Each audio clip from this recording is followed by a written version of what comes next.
There are lots of different materials to upgrade your characters and their equipments. Character XP materials, weapon XP materials, echo XP materials, boss materials, ascension materials, echo tuning materials, and weekly boss material. And we will all talk about it how it works.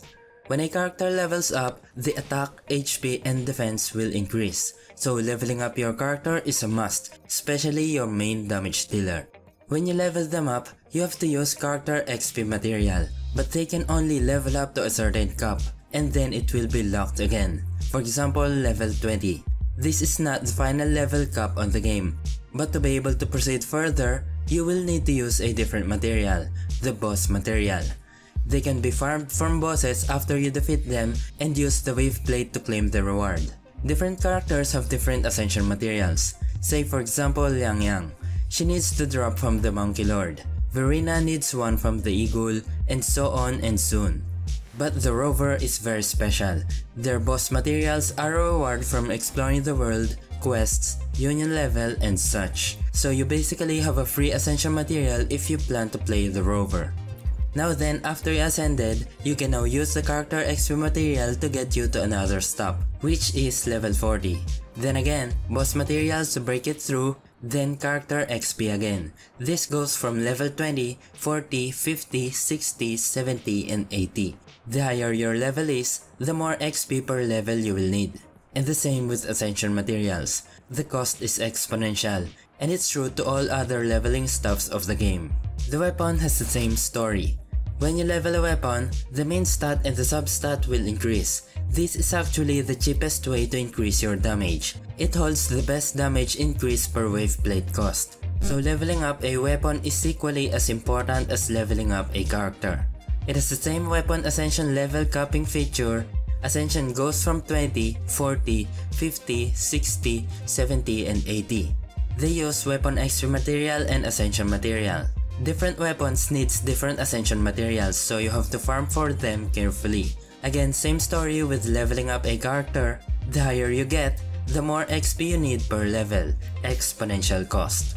Abilities are very important too. This increases your character's multiplier. It will cost the same materials you use from the weapon ascension materials, and this is where you will find everything about how to play your character. Everything is technically explained here. It's not user-friendly, but it's complete. Every character is unique, so their abilities description here are unique as well. Abilities are also capped by ascension phase when leveling up a character. And the higher your level, the more materials are required to level up your abilities. At ability level 7, they will start to require the weekly boss materials. These are the 3 priority upgrade stuffs you should focus on first. Weapon level, character level, and abilities. They all give you an increase in damage and survivability. The fourth one in the list and the last priority are echoes, because most of it are RNG. Echoes are the hardest to farm.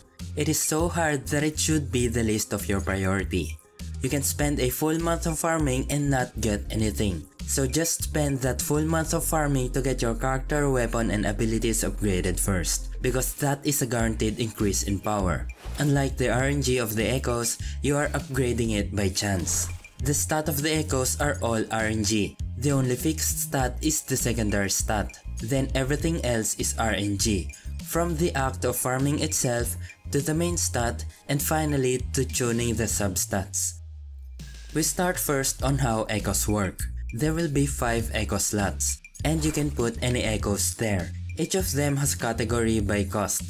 Common enemies are 1 cost, bigger elite enemies are 3 cost, and the boss drops, the Overlord and Calamity class are the 4 cost echoes. These 5 slots altogether has a limit of 12 cost only, 10 cost if you're still in the early game. You cannot put 5 pieces of 4 cost echoes, because that will be 20 cost in total. The best combination is double 1 cost, double 3 cost, and 4 cost for your main echo. Echoes give you their abilities if you put them on the main echo slot. For example, I can use the Dreamless ability by putting it on my main echo slot. Then I can now use it and deal damage.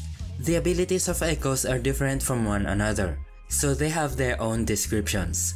The damage described here is your character's damage. If your build is Spectre damage with Rover, but you equip the Dreamless for its ability that deals havoc damage, The Dreamless will not have the Havoc damage it needs. She will deal less damage. But if your echoes are on Havoc damage percent, then the Dreamless will also get the Havoc damage percent. Simply put, the echo abilities uses the same stats of your character. Choosing your main echo for its ability is crucial, and usually it is the 4 costs that are most effective. Now we start on the very first process of RNG gaming. How do you farm echoes? 1 cost and 3 cost echoes are the harder ones to farm, compared to the 4 cost echo. You have to go overworld and become the killing machine there, destroying everything on your path. Echoes have 20% drop rate, and they also have pity.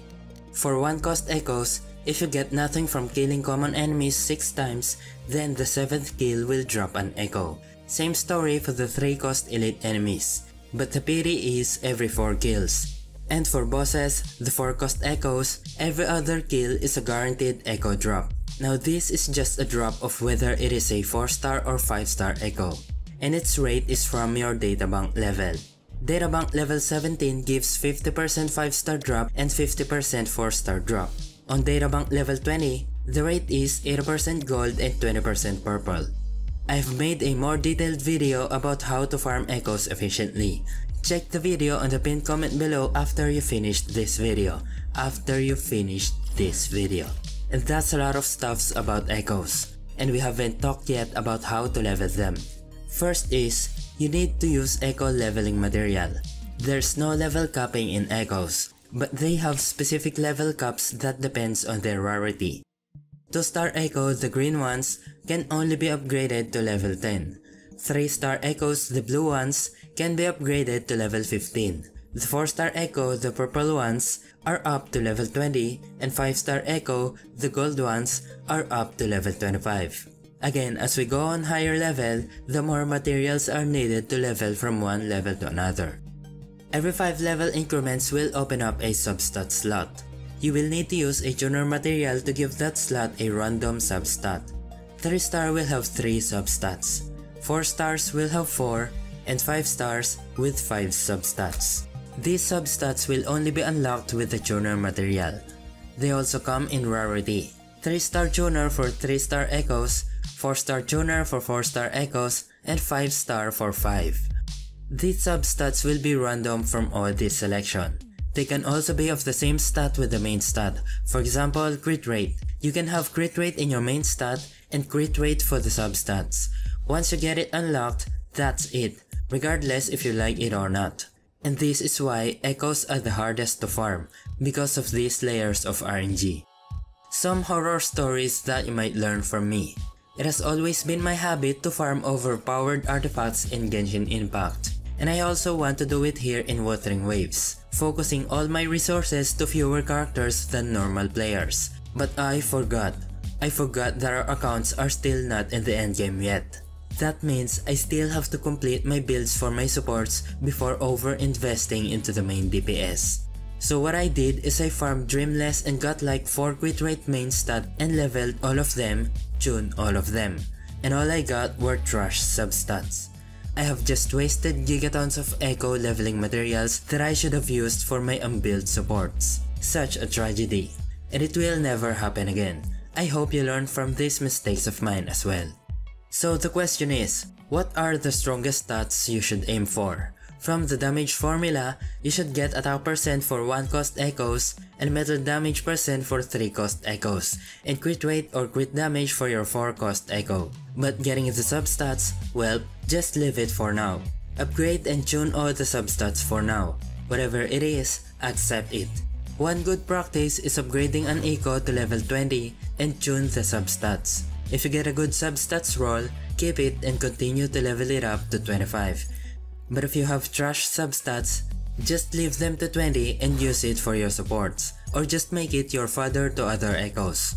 Just refarm those echoes next time after you build all your supports with level 25 gold echoes with complete substats. The such thing about farming 1 cost and 3 cost is that you have to travel all over the world and hunt for them. You have to use the detect feature and hunt them. But a better tool is to use an interactive map from the internet, and I suggest this one, Wuthering Waves GG. It has toggle features that eliminates the set bonus you don't want, so you can just focus on the set bonus you want. As for me, I main Rover, Sanhua, and Jinshi, so I only look for Havoc, Glacio, and Spectro set of enemies.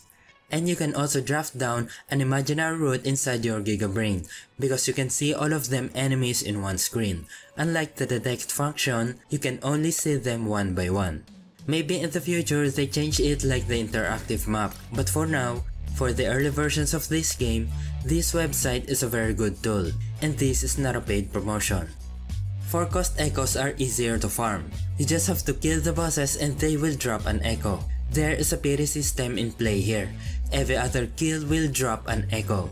But sometimes it can drop right after you just got one from the previous kill, but you'll never have nothing twice consecutively. Quite confusing, but I did kill the Dreamless boss 200 times to work out the math and to prove the data they have given us. It also revealed some secret rates behind it, and it's all on this video. I've also put down a link to that video in the pinned comment. One last tip. Echo drop rates are not affected by your Solaris 3 level. As long as you have data bank at level 20, you will have the same 80% gold drop and 20% purple drop. Therefore, you can lower your Sol 3 level to make them enemies weaker and faster to kill, and you will still have the same badass drop.